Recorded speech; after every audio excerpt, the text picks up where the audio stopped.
Bonjour tout le monde et bienvenue à un autre épisode de Politiquement parlant. C'est le balado politique avec Salim Idrissi et Georges Tsantrizos. Merci beaucoup d'être là. On vous apprécie énormément. À tous ceux et celles qui se sont déjà abonnés sur notre chaîne YouTube, un grand merci à vous.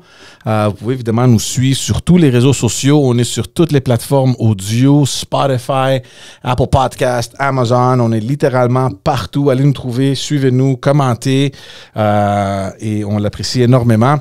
Salim, comment ça va?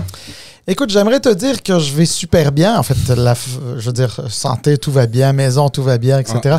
Mais on est cette date, le 4 mars. Une date importante quand même. Ben, date importante parce que c'est l'entrée des tarifs des Américains, de M. Trump, pour être bien précis. Et on le sait que ça va faire très mal à notre économie. Et je pense que, comme beaucoup de Canadiens, je t'avoue que je suis un petit peu anxieux par rapport à ça. Mais il y a déjà eu des réactions au niveau politique, puis justement, notre invité aujourd'hui, ça tombe bien, la date où les tarifs rentrent en vigueur. Ben oui, aujourd'hui, on a le grand plaisir, le privilège de recevoir un ministre du gouvernement fédéral, du gouvernement du Canada. Non le moindre, c'est le ministre de l'Environnement et du Changement climatique, M. Stephen Guilbeault. Bonjour. Bonjour, messieurs. Un grand plaisir de vous recevoir. Comme je viens de dire à Salim, ça tombe bien la journée aujourd'hui. Je ne sais pas si c'est l'expression que j'utiliserais, mais je pense que je comprends ce que... Mais c'est-à-dire, ça tombe bien pour notre podcast, parce qu'on a un invité, un ministre en plus. Fédéral. Donc, ça nous donne l'occasion d'en discuter. Évidemment, on va parler d'environnement aussi. Et avant de rentrer dans tout le sérieux, je parlais un peu à Salim. Je dis, est-ce que je lui pose la question? Oui, non, parce que Salim a l'habitude, ça monte, là, il porte pas son Apple Watch, à part elle sonne, là, son rythme cardiaque, des fois, quand je pose des questions. Mais je veux quand même vous donner un compliment, parce que on voit souvent des personnes qui sortent dans les rues, qui manifestent, qui font... on a vu récemment ceux qui ont grimpé le pont Jacques-Cartier et tout ça. Dans votre cas, ça a été, je pense, la tour CN. Ouais. Donc, vous avez quand même un passé... Entre autres.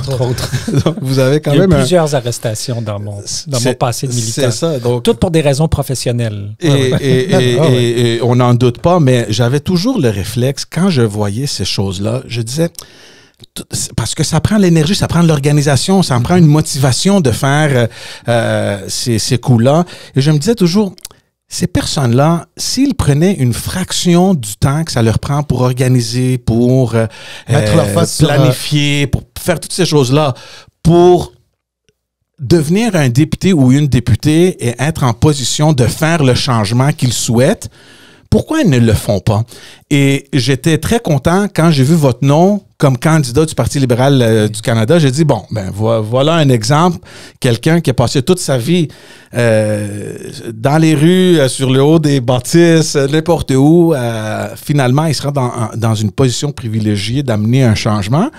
Et je pense que vous l'aviez fait. Sûrement, il y a des Canadiens qui aiment pas trop la politique, le parti. On va en discuter, évidemment.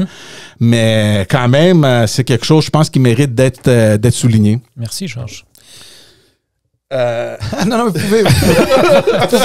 Ben, c'est ma décision de me lancer en politique, c'est une décision que j'ai mûrie pendant longtemps. Vous avez fait de la politique vous-même, vous le savez. On dit souvent en politique que c'est beaucoup plus long de convaincre une femme de se présenter que de convaincre un homme. De façon générale, les hommes ont tendance à dire oui plus rapidement. Moi, ça a pris presque 9 mois. Alors, je dois avoir un côté féminin très prononcé avant que j'accepte. Entre la première conversation que j'ai eue et le moment où j'ai dit oui au premier ministre. Mais c'était pas... Moi, je pense que dans une société comme la nôtre, on a besoin de... Vous savez, dans la nature, la diversité est essentielle à la vie. Et je pense qu'en société, c'est vrai aussi. Alors, pour les gens qui sont intéressés par le changement social ou par le changement environnemental, c'est bon d'avoir des gens qui manifestent, des gens qui font des trucs à l'extérieur, mais tu as raison, vous avez raison, Georges, ça prend des gens qui sont à l'intérieur aussi pour être capable de... S'il n'y a personne, c'est pas des colos qui vont en politique puis qui prennent la chance de se lancer dans des partis où ils peuvent accéder au pouvoir, bien, qui va faire les lois, qui va faire les règlements, qui va voter les budgets qui vont nous aider à atteindre les objectifs qu'on se donne. Alors, je trouvais que, au niveau personnel, je t'ai rendu là. Et alors, Monsieur le ministre, Alors, justement, vous êtes passé du militant au politicien, quelqu'un qui est justement été aux commandes, enfin qui est encore aux commandes du ministère de l'Environnement et du changement climatique. Après, quand même un certain nombre d'années, là, vous avez passé... là, ça fait 3 ans et demi. 3 ans et demi, c'est ça. Non, c'est ça, parce que vous étiez avant ça ministre du Patrimoine. Exact. Et qu'est-ce que vous retenez de votre passage des 3 et quelques années et demie, sachant qu'on est quand même proche de la prochaine élection? C'est quoi? Comment d'abord votre réalisation peut-être dont vous êtes le plus fier, là, je voudrais pas donner l'impression qu'on est dans une entrevue d'emploi, là, mais je veux dire, non, mais c'est laquelle des réalisations dont vous êtes le plus fier et peut-être nous dire aussi où est-ce que le Canada se trouvait il y a quelques années, il y a 10 ans, 6 ans, jusqu'à aujourd'hui, et puis aujourd'hui, où est-ce qu'il en est? D'abord, vous avez dit que je suis passé de militant à la politique. Moi, j'aime bien penser que je suis encore un militant, mais dans une fonction différente et dans un milieu différent de celui dans lequel j'ai évolué pas mal toute ma vie adulte. D'ailleurs, la première fois que j'ai rencontré l'ancien président américain, le président Biden, c'était avec le premier ministre à la conférence des Nations unies sur les changements climatiques à Glasgow à la fin 2021. Et souvent, dans ces conférences-là, il y a beaucoup de trucs où il y a des milliers de personnes dans la salle, mais il y a aussi parfois des plus petites rencontres très intimes où seulement les chefs d'État sont invités avec une personne. Dans le jargon, on dit « leader plus one », donc le chef d'État plus une personne. Alors, j'étais le plus un de M. Trudeau dans une de ces rencontres-là. Il y a peut-être 35 personnes dans la salle. Il y a Narendra Modi de l'Inde, Angela Merkel était encore chancelière allemande, Boris Johnson, évidemment, qui était premier ministre de la Grande-Bretagne à ce moment-là, et le président Biden est là. Le président fait son intervention. Il reste un peu, puis il se lève pour quitter la salle. C'est John Kerry qui prend sa place. Et le premier ministre se tourne vers moi puis il dit « Est-ce que tu as déjà rencontré le président Biden? » Puis je dis « Bien sûr que non, monsieur le premier ministre, je n'ai jamais rencontré. » Alors il dit « Viens. » Et là, le premier ministre littéralement accroche Joe Biden par l'épaule, puis il dit « Joe, viens ici que je te présente mon nouveau ministre de l'Environnement. » C'est un vrai militant, il s'est fait arrêter 4 fois quand il était dans le mouvement écologiste. Et c'est comme ça que j'ai été présenté pour la première fois au président. Je l'ai revu après, puis je pense que c'est correct. Je pense que c'est pas la seule chose qui a retenu de moi. Mais je pense que le premier ministre, quand il m'a nommé à l'environnement, il voulait quelqu'un qui allait brasser la cage un peu, puis qui allait pousser le plus possible pour qu'on fasse le maximum de choses possibles. Vous m'avez demandé de quoi je suis le plus fier. Il y a vraiment, littéralement, des centaines de choses qu'on a faites. Mais je ne vais pas passer à travers la liste, mais peut-être donner quelques exemples concrets. Ouais. Lorsque notre parti arrive au pouvoir en 2015, le Canada ne protège pas 1% de nos océans, de nos espaces côtiers. Aujourd'hui, on est rendu à 20%. Et on se rappellera qu'en vertu de l'accord de la COP 15 à Montréal il y a 2 ans, il faut se rendre à 30% d'ici 2030. Alors, on a fait des pas de géant au cours des dernières années. Puis, moi, je pense que si on continue, évidemment, c'est un gros si, on va réussir à atteindre ces objectifs-là. En matière de lutte au changement climatique, moi, là, je travaille sur le changement climatique, donc depuis le début des années 90. Le Canada n'a jamais réussi à atteindre aucun de ses objectifs qu'on s'est donnés. Et là, pour la première fois, on n'y est pas encore, mais il y a des analyses indépendantes qui ont été faites, par exemple, par l'Institut du climat du Canada, qui dit qu'au rythme où vont les choses, on a des chances d'atteindre nos objectifs en 2030. Nos niveaux de pollution sont à leur plus bas niveau en 27 ans. Ce n'est jamais arrivé dans l'histoire du pays où la pollution diminue alors que l'économie est en augmentation. Les seules fois où nos niveaux de pollution ont diminué, c'est par exemple avec la crise économique, la crise financière en 2008, la COVID. Mais qu'un gouvernement mette en place un nombre de mesures, que ce soit des mesures fiscales, des investissements, des mesures réglementaires, pour infléchir la courbe de pollution, c'est la première fois que ça arrive. Et ça, même, je voyais récemment une publication quand le premier ministre Trudeau a annoncé qu'il allait quitter le réseau Action Climat, qui est une espèce de groupe parapluie d'organisations partout au pays qui travaillent sur la question des changements climatiques, disait c'est le premier ministre qui en a fait le plus dans l'histoire du pays. Alors, je pense que même les observateurs indépendants reconnaissent qu'il y a des progrès importants, puis après ça, ils vont dire il faut en faire plus. Puis je suis d'accord, il faut en faire plus, mais c'est quand même... Je pense qu'il faut prendre acte de tout ce qui a été fait, tout en reconnaissant qu'il reste du travail à faire. est-ce que c'est facile d'être le ministre de l'Environnement? Et tu sais, c'est une discussion qu'on avait avec Salim aussi parce que, tu sais, dans la liste de choses à faire dans un gouvernement, souvent l'environnement, il n'est pas dans les top 5, disons. Tu sais, on a des finances publiques, transport, défense, il y a plein d'affaires. Nos relations, affaires étrangères, etc. Donc, je pense qu'on peut tous être d'accord que ce gouvernement a misé beaucoup sur l'environnement, mais à quel coût? Et c'est la question, par exemple, que les conservateurs, vos adversaires, ont beaucoup misé. Tu sais, le Axe de taxe, sur la tout tarification carbone. Ça vous implique directement. Oui.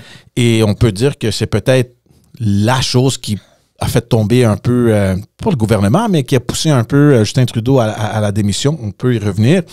Mais tu sais, la question d'un ministre de l'Environnement, on comprend que c'est un ministère nécessaire dans un gouvernement, mais est-ce que c'est facile d'être le ministre de l'Environnement? Moi, j'imagine le ministre de l'Environnement cogner à tous les portes, cogner à la porte du Conseil du Trésor, cogner à la porte du chef.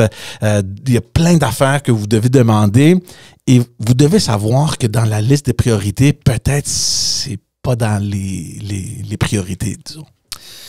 Est-ce que c'est facile? Ben, honnêtement, c'est un honneur et un privilège pour quelqu'un comme moi qui a passé la majeure partie de sa vie adulte, pour ne pas dire presque toute ma vie adulte, à travailler sur les questions environnementales que d'être choisi par le premier ministre pour être ministre de l'Environnement. C'est un travail extraordinaire. C'est un travail qui est demandant, comme pas mal tous les ministères. Mais c'est sûr qu'il faut comprendre que même au niveau de la perception puis du public, l'environnement a pris beaucoup d'importance.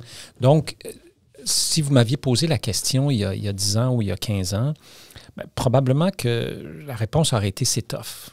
On a l'impression, j'aurais dit « c'est tough ». J'ai l'impression d'être tout seul autour de la table. Ouais. Mais ce n'est plus le cas maintenant. Quand j'arrive avec des dossiers au cabinet, j'ai énormément d'appui de beaucoup de mes collègues. C'est pas unanime, c'est normal dans une démocratie que tout le monde ne soit pas d'accord. Ouais. Bien, je pense que c'est souhaitable. Puis on a des discussions, puis parfois même des débats. Mais les débats qu'on a eus à la table du cabinet entre collègues, ça n'a jamais été sur la nécessité d'agir. Mais la question, c'était jamais est-ce qu'on doit le faire. La question, c'est comment on doit le faire. Puis je pense que c'est probablement ce qui caractérise notre gouvernement. C'est cette détermination-là. On le voit, là, les changements climatiques. Si on avait fait ce podcast-là il y a près, mettons, 15 ans, les coûts annuels des catastrophes naturelles au Canada, c'était 200 millions de dollars en moyenne, selon le Bureau de l'assurance du Canada. Il y a 4 ans, on aurait dit, ben, c'est maintenant autour de 2 à 3 milliards par année, donc 10 fois plus. 2024, 8 milliards de dollars. Alors, les gens le voient, que ce soit les feux de forêt, que ce soit les inondations, on en a vu beaucoup ici au Québec, oui. Les tempêtes, les vagues de chaleur.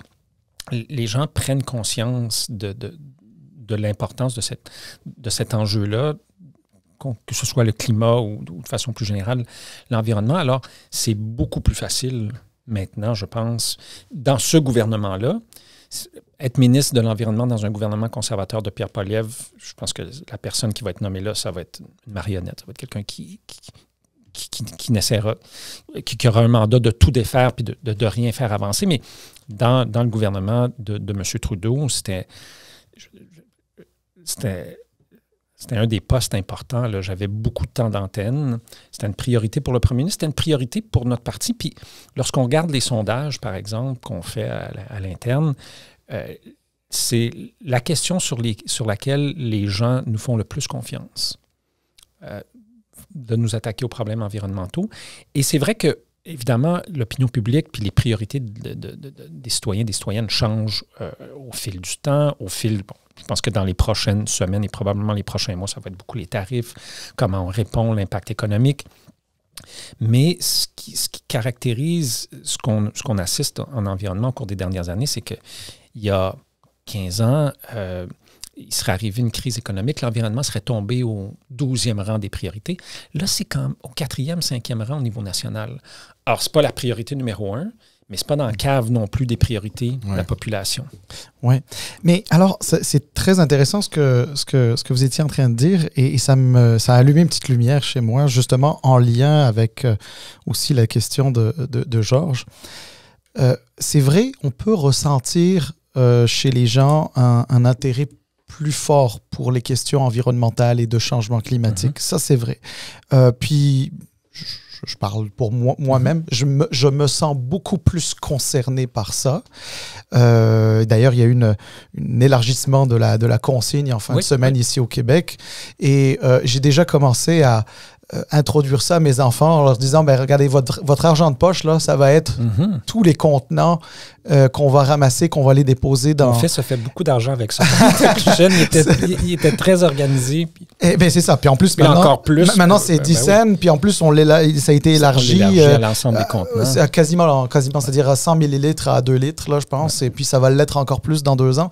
Donc, bref, quand même, de bonnes nouvelles. Alors, je pense que oui, il y a une sensibilisation. Ça, je le ressens. Mais en même temps, c'est vrai que quand on est un citoyen qui court comme une poule pas de tête du matin au soir, le travail, les enfants, le temps qui manque, la pression de tout genre, elle peut être financière, mais elle peut être aussi de tout autre type, là, social et autres. Là,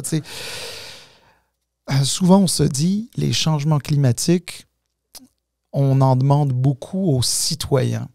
On leur demande beaucoup d'efforts.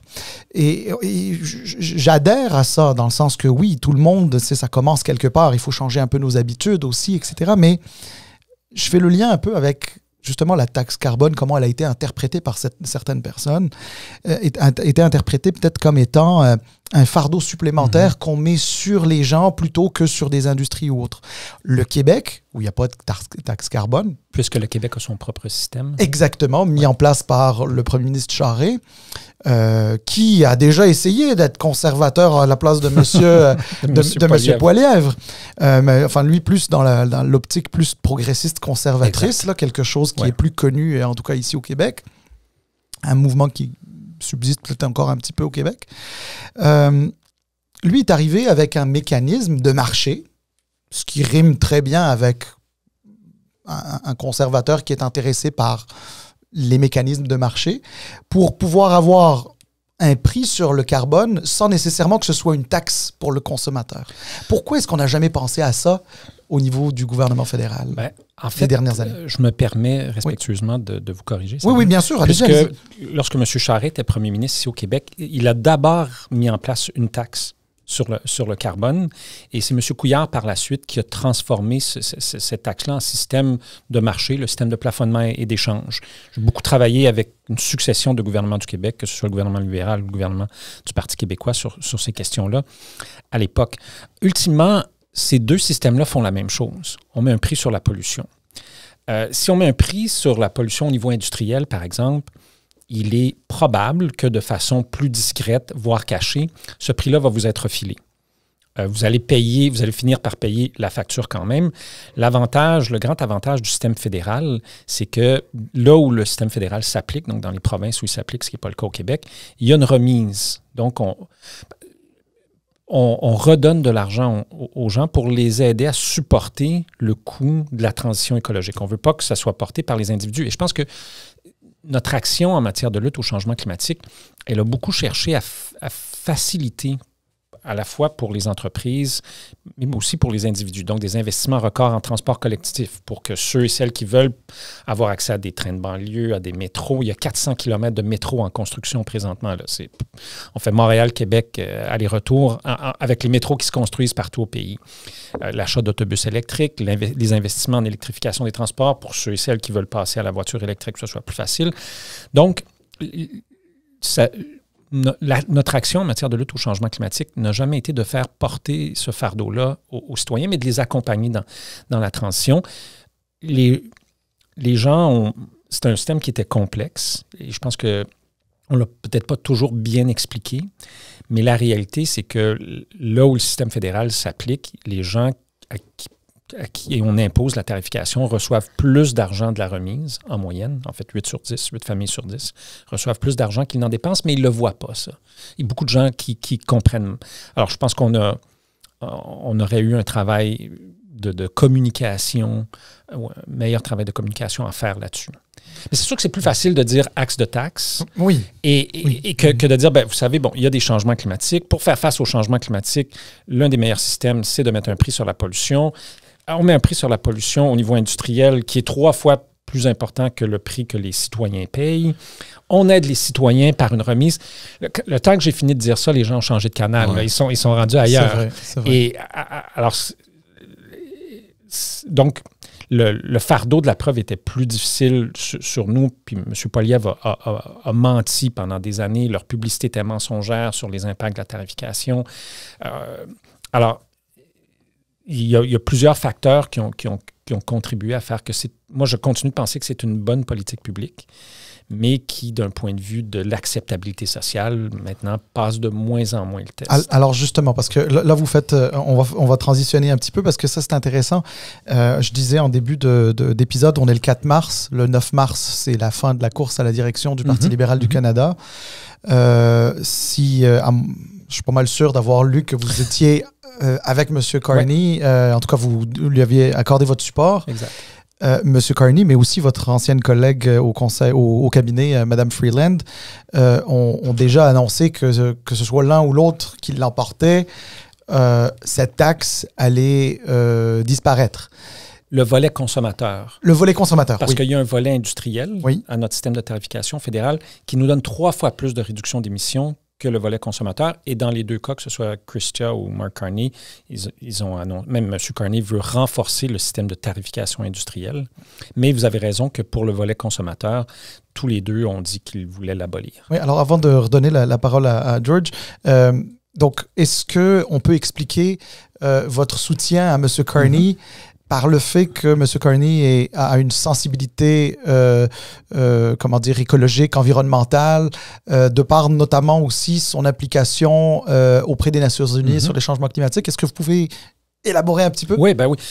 Je connais Mark Carney depuis de nombreuses années. On a collaboré ensemble au niveau international sur toute la question. Donc, en fait, peut-être que je peux revenir en arrière un peu. Mark Carney est peut-être pas mais l'un des premiers banquiers au monde à dire l'une de nos priorités en tant qu'institution financière, c'est la lutte au changement climatique, de par ce que ça va représenter en termes de coûts à la société, de pertes économiques, pertes d'emplois. Lorsqu'il était directeur de la Banque centrale de Grande-Bretagne, il avait fait un grand discours là-dessus il y a plus d'une dizaine d'années.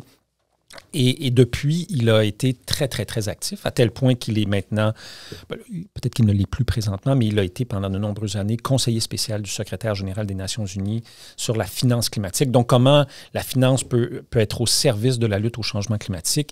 Il a aidé à créer un réseau d'institutions, de banques, d'investisseurs, de compagnies d'assurance qui représentent 3 700 milliards d'actifs sous gestion qui travaillent ensemble à la lutte au changement climatique. Donc, c'est quelqu'un qui connaît très, très bien ça et qui connaît très bien comment l'économie et la finance peut à la fois être au service de la population puis au service d'atteindre des objectifs ambitieux en matière de lutte au changement climatique, tout en modernisant notre économie, tout en créant des emplois, tout en augmentant notre résilience. Et je pense que la résilience, c'est bon quand on parle de changement climatique, mais la résilience, c'est aussi bon quand on fait face à des tarifs qui nous sont imposés par notre voisin du Sud. Et je pense que ce mot-là, résilience, va prendre beaucoup d'importance dans les prochaines semaines et les prochains mois. Je veux évidemment qu'on continue à discuter sur la course au leadership du parti, mais juste une petite dernière question sur la question de la taxe carbone. C'est sûr que les conservateurs, ils en ont profité beaucoup, puis... Juste pour revenir à ce que vous disiez... Moi, je ne pense pas que le premier ministre a quitté à cause de ça.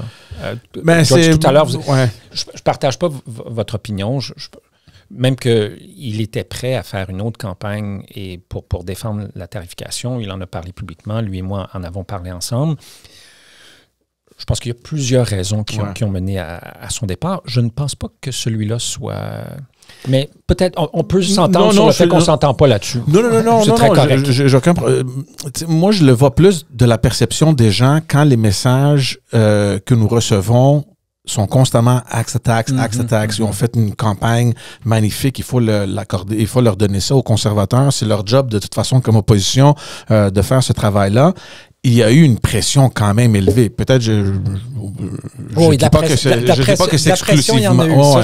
C'est pas exclusivement la taxe carbone, mais pour revenir à la remise de cette taxe carbone-là et pour jouer un peu dans l'argumentaire des conservateurs, est-ce que cette remise-là est équivalente à l'augmentation du coût de... Parce que je pense que c'est ce point-là que les conservateurs ont essayé de faire, peut-être qu'ils ont réussi avec leur campagne, le Axe to Tax, c'est que à cause de cette taxe-là, le coût de la vie a augmenté. Et c'est parce que, évidemment, on n'est pas professionnel, on n'est pas spécialiste là-dessus, là. Puis, honnêtement, j'ai pas trop suivi votre politique ainsi que la critique de conservateurs non plus, mais ça avait l'air encore dans la perception des gens que... Ça contribue à l'augmentation du coût de la vie. Oui, et la remise... ne compensait pas. Oui, exactement. Ben, la Banque du Canada a publié une analyse là-dessus qui expliquait que le volet consommateur de la tarification carbone contribuait à moins de 1%, une fraction d'1% à l'augmentation du coût de la vie. Alors, c'était vraiment marginal. Ouais. Même chose pour les aliments. Le professeur de l'Université Dalhousie, dont le nom m'échappe. Oui, on le voit souvent à Radio-Canada, je crois. Ça va me revenir, mais lui aussi, puis c'est pas un ami des libéraux du tout, a fait plusieurs analyses où il reconnaît d'une part que les changements climatiques sont l'une des principales menaces au secteur de l'agriculture, d'une part, mais d'autre part que la tarification carbone a presque pas contribué à l'augmentation des prix. C'est plusieurs autres facteurs, notamment liés aux chaînes d'approvisionnement, qui ont contribué à l'augmentation du coût des denrées alimentaires. Puis peut-être aussi des grandes bannières un peu gourmandes au niveau de leur marge bénéficiaire. Mais vous avez raison, Georges, que les conservateurs ont beaucoup joué là-dessus. Ils ont investi énormément d'argent. Puis il faut se rappeler que, je n'étais pas encore au gouvernement à ce moment-là, mais en 2016, notre gouvernement a adopté une loi qui limite beaucoup la capacité du gouvernement fédéral à utiliser de l'argent public pour faire de la publicité. Parce qu'on trouvait que sous Harper, ça frôlait parfois la propagande et que c'était un peu déraisonnable. Ce qui, en théorie, est une bonne idée, mais quand vient le temps d'essayer de faire passer un message ou d'expliquer aux gens des trucs compliqués, des politiques publiques, j'arrivais à une bataille de fusil avec un tire-poids. On compétitionnait pas du tout à armes égales, alors que les conservateurs investissaient des millions en publicité que je qualifierais de mensongère. Et moi, tout ce que je pouvais faire, c'est des conférences de presse, puis des trucs sur les médias sociaux, parce que je n'avais pas vraiment d'argent. J'ai réussi à finalement avoir un peu d'argent pour faire quand même ce qui est la plus grande campagne de sensibilisation sur les changements climatiques qui a commencé en décembre et qui va se terminer bientôt, ce qui est un peu ironique quand même. C'est ça. Mais bon. Alors, il y a eu un enjeu de communication, c'est clair là-dessus. Absolument. Donc là, avec la campagne au leadership qui va bientôt terminer, je pense, c'est la dimanche. Ouais. Donc, on repositionne un peu la position du gouvernement, les candidats qui veulent retirer une portion de cette politique-là. C'est quoi l'alternative? Parce que là, les gens pensent qu'on va annuler la taxe carbone. Je ne sais pas s'ils font une si bon job que ça, les candidats à expliquer clairement ce qu'on veut. Les conservateurs, de l'autre côté, ils attendent pour dire, on vous l'avait dit qu'ils vont pas annuler la taxe carbone. C'est Justin Trudeau ou Mark Carney, c'est la même chose. Tu sais, on s'entend un peu en termes de communication. Donc, c'est quoi l'alternative? Qu'est-ce qu'on fait? Est-ce qu'on l'annule complètement? Parce que là, vous réalisez que peut-être en termes de communication, on n'a pas trop bien fait notre job. Le côté consommateur, peut-être qu'il faut l'enlever. Qu'est-ce qui va devenir cette taxe carbone-là? D'abord, ce que je dirais, c'est que je pense que cette campagne-là des conservateurs a eu un impact, mais que là, les gens ne sont plus là du tout. Là. Il n'y a plus personne qui a envie de parler de Axe to Tax, ou à peu près, sauf les conservateurs les plus motivés. Ouais. Mais c'est sûr que le contexte a changé. Exactement. Puis, moi, ce qu'on sent lorsqu'on parle aux gens à la porte ou au téléphone, d'abord, moi, je suis dans un comté qui n'est pas traditionnellement libéral. Ouais. Je suis dans l'ancien comté de Gilles Duceppe. Ouais. Alors, des gens qui se définissent comme libérales dans Laurier-Sainte-Marie, il n'y en a pas des masses. Mais depuis que Mark Carney a annoncé qu'il se lançait dans la course, je vous assure, là, c'est des centaines de personnes qui se sont inscrites comme libérales dans ma circonscription, ainsi que dans beaucoup d'autres circonscriptions. Comment vous expliquez ça? Bien, je pense que... Est-ce que c'est un mouvement anti-conservateur? Ou anti-Trudeau? Non, je pense qu'il y avait, clairement un désir de changement. Ça fait 9 ans, presque 10 ans qu'on est au pouvoir. Puis en politique, je veux dire, on regarde là, la fatigue. Que ce soit le gouvernement Mulroney, le gouvernement chrétien, le gouvernement Harper, c'est des cycles à peu près de 8 à 10 ans au cours des dernières décennies. À la fin de ça, il y a toujours un désir de changement. Et comme les gens avaient envie de changement, la seule personne qui incarnait ça, c'était Pierre Poilievre, jusqu'à ce que Mark Carney annonce qu'il allait se présenter. Et là, tout à coup, les gens voient quelqu'un qui n'est pas au parti, qui n'est pas en politique, qui arrive avec un discours qui est différent, avec une feuille de route impressionnante aussi. Et je pense que ça plaît beaucoup aux gens. Alors, nous, on a, évidemment, on entre en contact avec ces gens-là qui se sont maintenant inscrits comme libéral dans la circonscription. Et ce que je peux vous dire, c'est que très massivement, ces gens-là disent, nous, on veut voter pour Mark Carney dans la course à la chefferie du Parti libéral. Et là, on voit aussi que les sondages bougent beaucoup, beaucoup, beaucoup. Là, c'est un peu comme si... Ça faisait 2 ans qu'on était dans la cave, 20 points, même parfois plus. Ça faisait 2 ans que vous ne les commentiez pas. C'est un excellent point. Alors, je ne vais pas en parler trop parce que, bon, on le sait, vous avez fait de la politique. Les sondages, ça ne garantit pas des élections. Ça nous donne un instantané, à un moment donné, de l'humeur de l'opinion publique. Mais on voit que les choses changent. Alors, moi, je ne pense pas que... Et on voit d'ailleurs que M. Poilievre a beaucoup, beaucoup de difficultés à quitter son message de axe de taxe, là, il essaye le Canada First. En fait, comment qu'il l'appelle, Carbon Tax Carney, ça marche pas, de toute évidence. Il essaie de pivoter. Le même gars qui, pendant 2 ans, nous a dit que tout était brisé au Canada, là, se drape dans le drapeau canadien, puis dit, moi, je suis Canadien pour toujours. Mais là, il y a 2 semaines, il y a 3 semaines, tu nous disais que le Canada était brisé. Ça marche pas. Alors, je pense que Mark incarne un vent de changement et je pense que ça répond à une partie du désir de l'électorat. Puis en même temps, je pense aussi que ses compétences, le fait qu'il ait été à la Banque du Canada et que même Stephen Harper a essayé de le recruter comme candidat conservateur, c'est le premier non-britannique à devenir gouverneur de la Banque centrale de la Grande-Bretagne. Donc, c'est un homme qui a beaucoup de compétences et qui a fait face à des crises importantes. Et je pense que ça explique un peu là, ce qu'on voit, que ce soit à l'intérieur du Parti libéral ou de façon plus générale dans l'opinion publique canadienne. Oui. Alors, on en parlait en début d'épisode. On a évoqué, bien sûr, la question des tarifs. On ne rentrera pas nécessairement dans les détails de ça parce qu'on a eu l'occasion d'en discuter à plusieurs reprises. Mais on sait que ça va avoir un gros impact sur notre économie. M. Trudeau s'est exprimé ce matin. Ouais. D'ailleurs, c'est très bien repris. En tout cas, dans les médias, ils disent que ça faisait longtemps qu'ils n'avaient pas entendu un aussi bon discours. Enfin, en tout cas, allocution de sa part, etc. Mais là où je veux vous emmener, c'est que depuis l'arrivée de Trump à la Maison-Blanche aux alentours du 20-21 janvier, qu'on parle de ces tarifs, on dit « OK, s'il devait y avoir des tarifs américains, il va falloir que nous serrions les coudes et surtout que notre marché intérieur, il faut qu'il fonctionne. Ouais. Donc, il faut mieux. C'est ça, beaucoup mieux.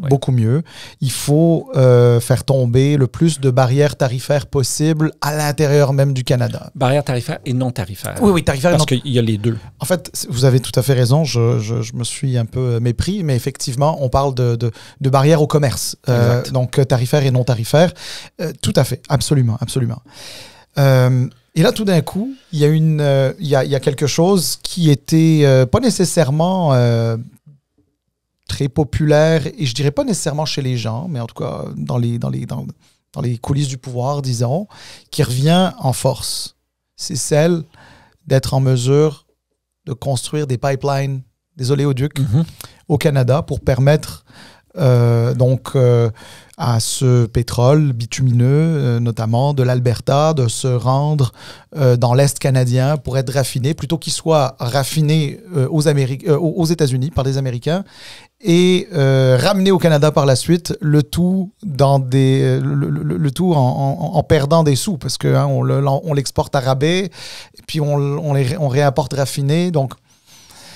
Bref, je l'ai peut-être un peu mal expliqué, mais vous comprenez, vous comprenez un peu où est-ce que je m'en vais. Cette ministre de l'Environnement, pipeline, c'est pas quelque chose qui vous plaît bien, là, je pense. Bon, d'abord, il faut comprendre que le monde de l'énergie change beaucoup, beaucoup. Alors, moi, j'ai construit un petit chalet dans les Basses-Laurentides il y a 25 ans. Quand j'ai installé le panneau solaire à cette époque-là, ça coûtait 10 $ du watt. Donc, un panneau de 100 watts nous coûtait 1 000 $. 100 watts dans une maison, là, on a quelques ampoules, là, on peut charger notre téléphone, c'est pas grand-chose. Mais aujourd'hui, on peut acheter des panneaux solaires chez Canadian Tire. Puis on est rendu à peu près, je dirais, autour de 50-60 sous le watt. Donc, il y a une diminution massive des coûts de production de l'électricité à partir des énergies renouvelables au cours des dernières années. Selon l'Agence internationale de l'énergie, présentement, le solaire est la forme de production d'électricité la moins chère dans 75 % des régions du monde. En 2030, ce sera presque 100 %. Pendant ce temps-là, on électrifie nos transports. Ici, en Europe, en Asie, en Chine, on électrifie nos industries. Pourquoi est-ce que Volkswagen et plein d'entreprises, GM et d'autres sont venus s'installer? Pas de commentaire. Pas de commentaire. Sont venus s'installer au Canada parce qu'on a une électricité qui est relativement peu chère comparativement à plusieurs de nos partenaires, beaucoup moins chère en moyenne qu'aux États-Unis, qu'en Europe, mais aussi parce qu'elle émet beaucoup moins de gaz à effet de serre et ça devient un facteur de prise de décision pour plusieurs entreprises, grandes entreprises internationales. On électrifie nos bâtiments au Québec, on connaît ça depuis très longtemps, mais dans plusieurs de nos provinces canadiennes, on utilise encore du charbon pour faire de l'électricité. En Nouvelle-Écosse, 60 % de l'électricité aujourd'hui, en 2025, c'est produit à partir de charbon. Ils veulent se sortir du charbon d'ici 2030, puis on va les accompagner là-dedans. Mais tout ça pour dire que, selon toujours l'Agence internationale de l'énergie, la demande en pétrole au cours des prochaines années va diminuer d'à peu près 5 à 6 %. Donc d'ici 2030 à peu près, et va continuer de diminuer après ça. Construire un pipeline au Canada, c'est à peu près 3 ans d'évaluation environnementale. Après ça, 2 ans pour toutes les autorisations, les permis, et ainsi de suite. Donc, 5 ans de processus d'évaluation. Puis la construction après. Puis la construction. Donc, on parle d'un projet au bas mot, là, dans le meilleur des cas, qui serait prêt dans une dizaine d'années. Est-ce que dans 10 ans, on pense qu'on va avoir encore autant besoin de pétrole qu'on en a besoin? On voit à quel point le Québec s'électrifie. C'est 1 véhicule sur 3 présentement qui est vendu au Québec, qui est un véhicule électrique. Donc, cette demande-là en produits pétroliers, elle va diminuer dans le monde, mais elle diminue ici aussi.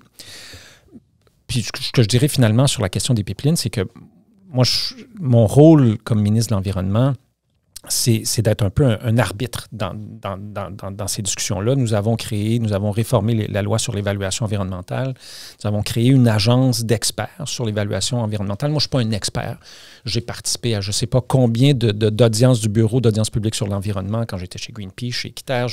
J'ai participé à des audiences fédérales également de la Régie de l'énergie, et ainsi de suite. Mais pas parce que je suis allé une vingtaine de fois que ça fait de moi un expert. On a créé une agence d'experts, puis on a dit on va dépolitiser le processus d'évaluation, on va confier ça à des experts. Puis cette agence-là a un rôle qui est quasi judiciaire, c'est-à-dire qu'elle fait des recommandations au ministre de l'Environnement. Et moi, dans les 3 années et demie où j'ai été ministre de l'Environnement, j'ai obtempéré avec chacune de leurs recommandations, que je sois d'accord avec ou non personnellement. Alors, je pense que c'est la meilleure façon de faire. Présentement, il n'y a aucun projet de pipeline qui est devant l'agence. Donc, il n'y a aucune entreprise qui a levé la main et qui a dit « Moi, je veux en faire un projet de pipeline ». Par contre... Même celle qui voulait faire le projet de Keystone a dit « Nous, on est ailleurs. Donc, le projet qui serait allé vers le sud. C'est ça. Et il n'y a aucun projet vers l'est présentement qui est porté par une entreprise. Puis, il faut comprendre que c'est des entreprises qui doivent faire ces projets-là. Par contre, M. Carney, pour lequel vous avez donné votre support, il dit que lui, il est plutôt favorable à ça. À ce qu'il puisse se faire. Il dit qu'il va falloir quand même voir avec les provinces, mais c'est pas, en tout cas, c'est pas très clair. Ben, il a été très clair là, dans la dernière entrevue qu'il a donnée à Patrice Roy là-dessus. Il a dit ces projets-là ne pourront se faire qu'avec l'adhésion des provinces et des citoyens et des citoyennes. Mais il semblait être quand même assez favorable à ça. Hein? Je pense qu'il est favorable à... Vous savez... C'est vrai pour le pétrole, c'est vrai pour l'ensemble de l'énergie, parce que l'énergie, c'est quand même plus que le pétrole. GNL, notamment le gaz naturel liquéfié. Non, mais c'est l'électricité, oui. c'est tout le corridor.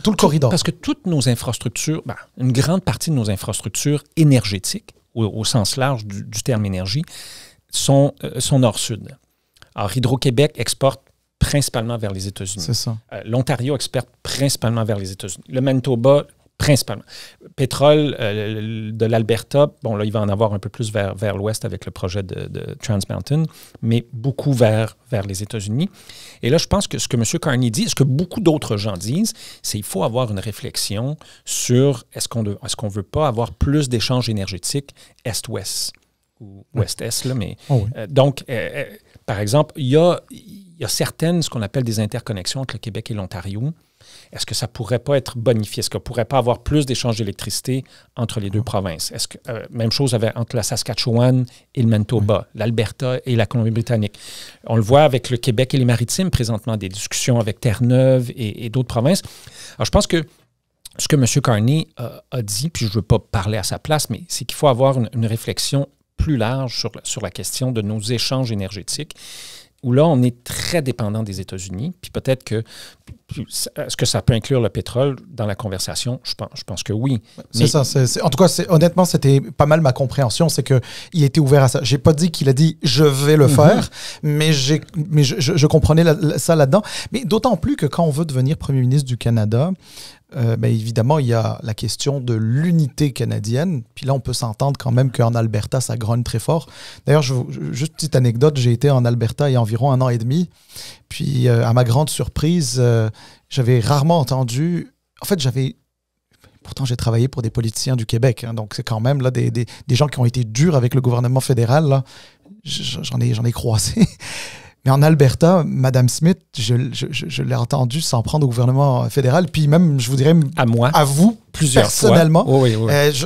Il se passe rarement une semaine sans qu'elle demande ma démission. Exactement, mais je la cite, elle a dit « The federal government is not Alberta's enemy ». But Stephen Guilbeault is. C'était littéralement sa phrase. Non, et j'ai honnêtement jamais vu ça. Moi, je suis quand même la politique depuis un certain temps. J'avais jamais vu quelqu'un s'en prendre au gouvernement fédéral de manière personnelle.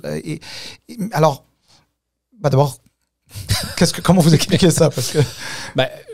je pense qu'il y a une vague de populisme, une vague d'extrême droite qui souffle sur le monde présentement. On le voit évidemment aux États-Unis, on le voit en Europe, on le voit en Amérique latine avec le président Milei en Argentine, par exemple. Donc, on le voit dans plusieurs régions du monde. Le Canada ne fait pas exception à ça. Vous avez vous-même dit tout à l'heure que le Parti conservateur qu'on connaît maintenant, c'est pas le Parti conservateur progressiste de Brian Mulroney puis de Jean Charest. Il reste plus grand-chose de progressiste dans le Parti conservateur du Canada présentement. Et pour une bonne partie de la droite canadienne, je suis l'ennemi à battre. Là. Danielle Smith, dans une discussion avec Tucker Carlson, l'ancien animateur de Fox News, Monsieur Carlson était de passage au Canada, elle lui a demandé dans un événement public où il y avait des milliers de personnes de mettre une cible sur mon dos, mais pas au sens figuré, au sens propre. On a même... Alors, c'est sûr que après le premier ministre, je suis probablement la personne la plus détestée par la droite canadienne parce que j'incarne tout ce qui ne les intéresse pas, tout ce qui... Je suis pro-lutte au changement climatique, je suis pro-environnement, je suis pro-pris sur la pollution. Et pour ces gens-là, ça incarne tout ce qu'ils détestent. Alors, je pense que... Puis honnêtement, il y a beaucoup de politique là-dedans aussi. Je pense que je suis une cible très facile pour elle. Même chose pour Pierre Poilievre, comment est-ce qu'il m'appelle? Le ministre radical de l'Environnement. Dans un monde où les changements climatiques coûtent à l'économie canadienne 8 milliards de dollars par année, je ne sais pas qui est le plus radical, celui qui veut essayer de faire quelque chose ou celui qui veut se mettre de la tête dans le sable, mais bon. Mais au-delà de ça, monsieur le ministre, on a, et au-delà de Danielle Smith, parce que Danielle Smith, c'est pas non plus tous les Albertains, même si elle est quand même pas mal populaire en ce moment, mais enfin, non, moins, en tout cas. Moyennement populaire, je dirais. Mais en tout cas, elle a été réélue. Elle a été réélue, c'est ça, exactement. Il y a une grogne en Alberta. Puis sincèrement, j'aurais jamais pensé me rendre quelque part au Canada et de se sentir cette grogne. Et pourtant, hein, je suis pas un sondeur, je suis juste une personne qui était en Alberta. Ouais. Et j'ai même croisé du monde qui m'ont dit que l'avenir de leurs enfants était aux États-Unis. C'est le genre de personnes là, qui votent, pas qui votent, mais qui dans les sondages là, disent qu'ils voteraient pour Trump. Oui, qui serait le 51e État des États-Unis sans problème. C'est plus d'un tiers de la base du Parti conservateur. Mais honnêtement, j'en ai croisé, puis ils n'étaient pas nécessairement chargés politiquement, mais les gens étaient là. Tu sais, le genre de personnes.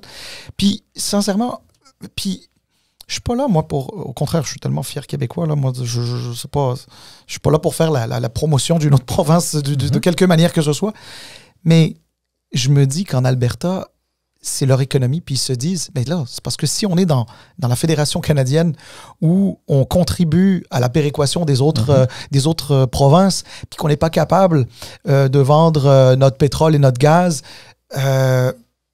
parce que d'autres provinces, par exemple, vont s'opposer à ça. Puis je dis pas que les provinces n'ont pas leur mot là-dedans. Le gouvernement fédéral, avant que j'arrive, a quand même acheté un pipeline pour l'Alberta. Le 5 milliards, là, je pense que ça devait être 7 milliards, mais là, ça va être au moins 30 pour le projet de Trans Mountain. Wow.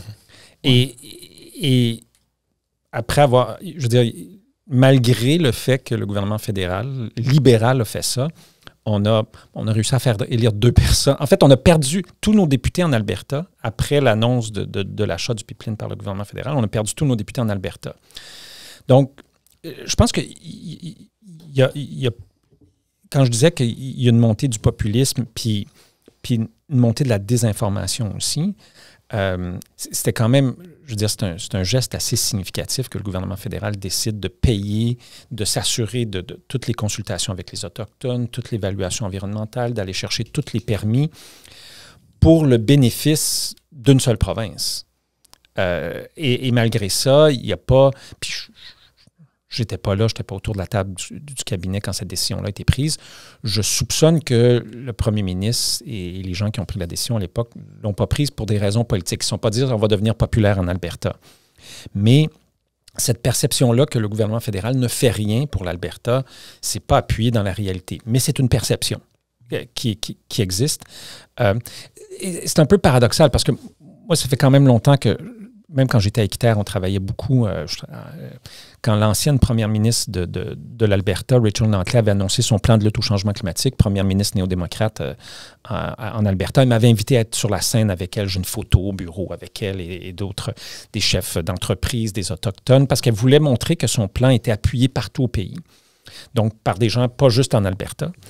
Alors, je n'ai pas toujours été impopulaire. Non, c'est ça que je vois. En Alberta. Mais il faut comprendre que c'est comme notre société québécoise, une société qui est complexe, la société albertaine. On est passé à 2 doigts d'avoir un gouvernement néo-démocrate. Je veux dire, Danielle Smith a gagné par quelques milliers de voix. Mais je pense que c'est 2000 ou 3000 voix qui allaient dans l'autre sens, puis elle perdait l'élection. Donc, il y a beaucoup de gens qui sont très progressistes en Alberta. C'est en Alberta, jusqu'à tout récemment, où il y avait le plus de développement dans les énergies renouvelables partout au pays, jusqu'à ce que Danielle Smith mette un frein à ça et condamne près de 5000 emplois et des milliards, en fait, près de quelques dizaines de milliards d'investissements dans sa province, ce qui est un peu ridicule. Mais tout ça pour dire que c'est vrai que ce que vous dites est là. Il y a cette grogne-là en Alberta qui est là, mais il y a aussi un mouvement très, très, très progressiste. On a 2 maires, Edmonton et Calgary, 2 maires qui sont issus des minorités. On ne voit pas ça beaucoup. Les transports en commun se sont beaucoup développés. Effectivement. D'ailleurs, je pense qu'à Calgary, il y a un tramway ou en construction, alors qu'à Québec... on y travaille encore. On y travaille encore, oui, c'est ça. Mais si on peut, juste pour quelques minutes, regarder un peu leur côté de la médaille. Ils ont une ressource naturelle quand même, elle ne peut pas être ignorée. Puis je retourne à ce que vous aviez dit sur la question sur la demande du pétrole dans 10-15 prochaines années. Dans les prochaines années qui va diminuer, dans les 3 ou 4 prochaines années. Donc, c'est des faits, c'est quelque chose qui est réfléchi. Mais comment on fait, quel message est-ce qu'on envoie à Alberta pour leur dire que votre ressource naturelle... On l'ignore, on l'oublie. On fait quoi avec? Quand vous dites qu'on l'ignore, on l'oublie, qu'est-ce que vous voulez dire par là? Parce que qu'est-ce que le gouvernement fédéral a fait pour ignorer cette ressource-là? Ben, c'est pas juste le gouvernement fédéral. C'est aussi le gouvernement du Québec qui refuse de donner accès à la province. Mais en général, je pense souvent aux Albertains et je compare un peu au Québec. T'sais, par exemple, nous, on a l'hydroélectricité, puis je me mets dans une situation hypothétique où les autres provinces nous diraient on n'en veut pas de ça, on veut autre chose. Donc, ils ont une ressource. Si Hydro voudrait faire passer des lignes de transport pour vendre son électricité en Colombie-Britannique, par exemple, puis il disait on va passer sur votre terrain en Alberta. Vous pensez que les Albertains réagiraient comment? Non, mais peut-être qu'ils ont raison parce que, pendant combien de temps qu'on leur a dit non pour votre pipeline vers l'Est? C'est juste hypothétiquement, j'essaie de penser un peu, de voir un peu leur point de vue, dans le sens qu'ils ont cette ressource-là, ils veulent l'amener en marché et on met des bâtons dans les roues. Et j'attends votre argument que ça a du sens parce que peut-être la demande, c'est prouvé qu'elle va diminuer. Donc, qu'est-ce qu'on dit aux Albertains à propos de leurs ressources qu'ils en ont pleinement? Est-ce qu'on leur dit... too bad, so sad, trouver une autre chose à produire ou à exporter? Ou qu'est-ce qu'on vient de leur dire? Je pense qu'on a 2 choix devant ces changements-là au niveau de la demande énergétique, puis au niveau de... Alors que présentement, le charbon est en déclin presque partout sur la planète. Le seul endroit où il y a une légère augmentation de la consommation, c'est en Chine. Mais sinon, partout ailleurs, ça diminue. 75% des projets d'usines de charbon qui étaient prévus ont été annulés au cours des 5 dernières années. On voit une demande qui commence à diminuer pour le gaz naturel et pour le pétrole. Donc, on est au début de la fin, pas la fin complète, mais d'une diminution drastique de l'utilisation des combustibles fossiles. Alors, devant ça, on a 2 choix. On peut dire, on va laisser le marché agir. Le pétrole des sables bitumineux, c'est un des pétroles les plus dispendieux. Donc, c'est un baril de pétrole qui coûte cher parce que c'est un pétrole lourd, qui est plus difficile à transporter, qui est plus difficile à raffiner. Et c'est un pétrole qui émet beaucoup de gaz à effet de serre. C'est un des plus émetteurs au monde. Pas le plus, mais l'un des plus émetteurs. Qu'est-ce que le marché est en train de faire présentement? Le marché, il veut un pétrole qui coûte le moins cher possible.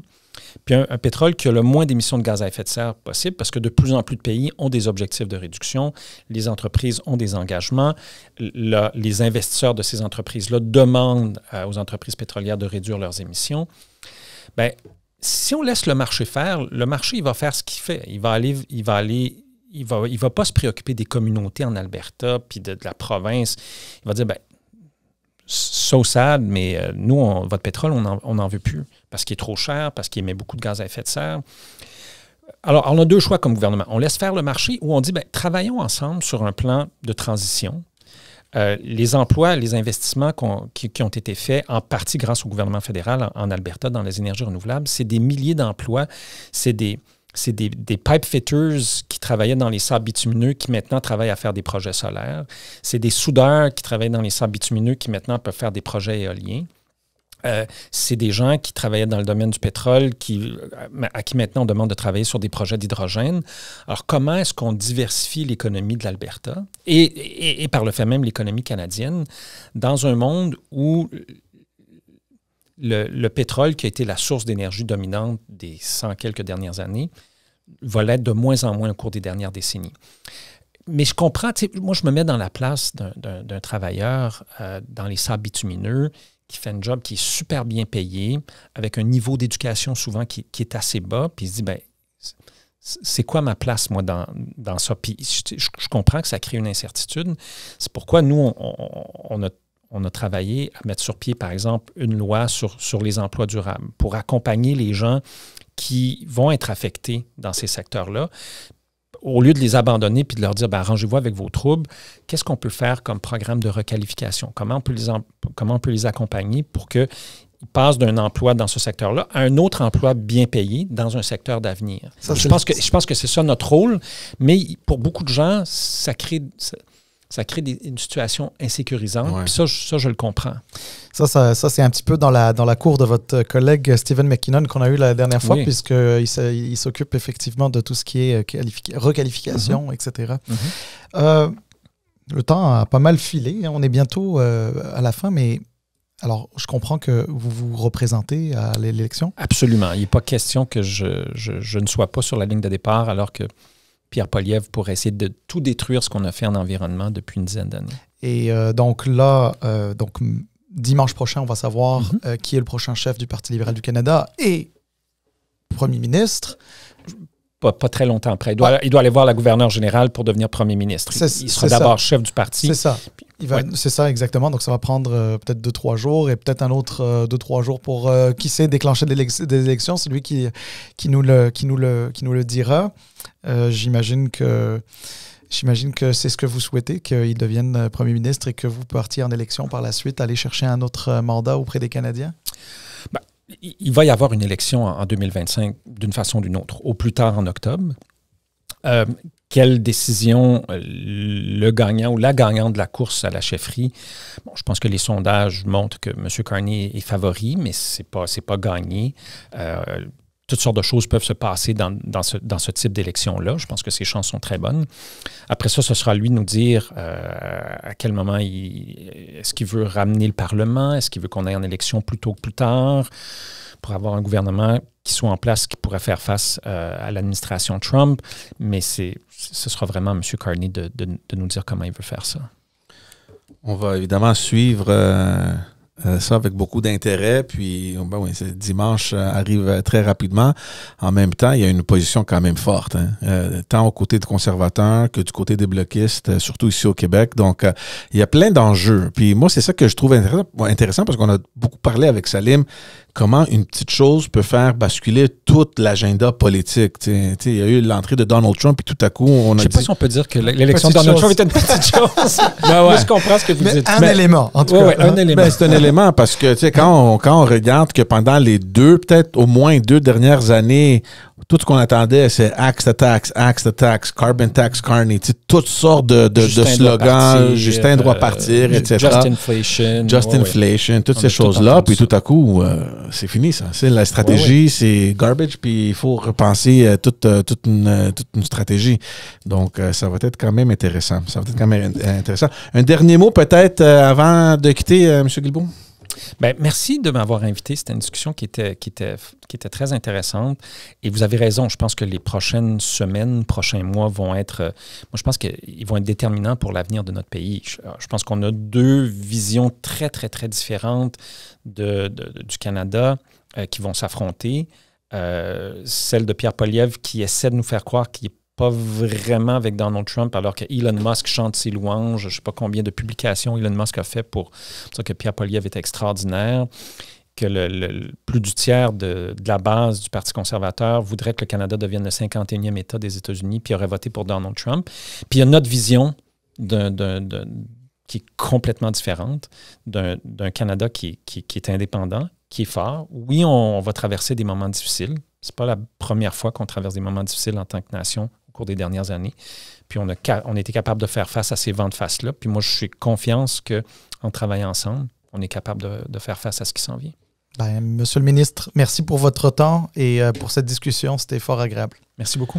Bonne chance pour les jours, les semaines, les mois à suivre. À tout le monde qui nous écoute, on a d'autres épisodes qui s'en viennent cette semaine, donc allez vous abonner sur la chaîne YouTube, suivez-nous sur les réseaux sociaux et sur les plateformes audio. Merci à vous tous, à très bientôt. Ciao, au plaisir.